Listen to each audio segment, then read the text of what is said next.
গতকাল বিকাশ ভবনের সামনে আন্দোলনকারী চাকরিহারা শিক্ষকদের ওপর লাঠিচার্জ করা নিয়ে দোষীদের শাস্তি চেয়ে এবিটিএ এবিপিটিএ ধিক্কার ও প্রতিবাদ মিছিল করেন।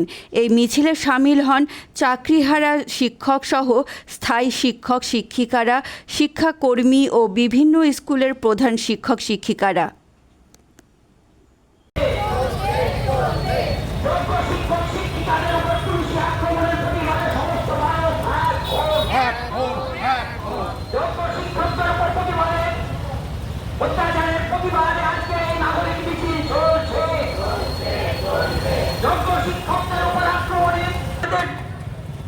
মাঝরাতে যে পুলিশ লাগিয়েছে শিক্ষক শিক্ষিকার উপর নজরবিহীন আক্রমণের প্রতিবাদে সমস্ত মানুষ এক হন।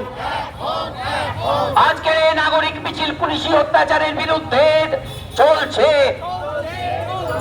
সরকারের সীমাহীন পুলিশি নির্যাতনের প্রতিবাদে মিছিল চলছে।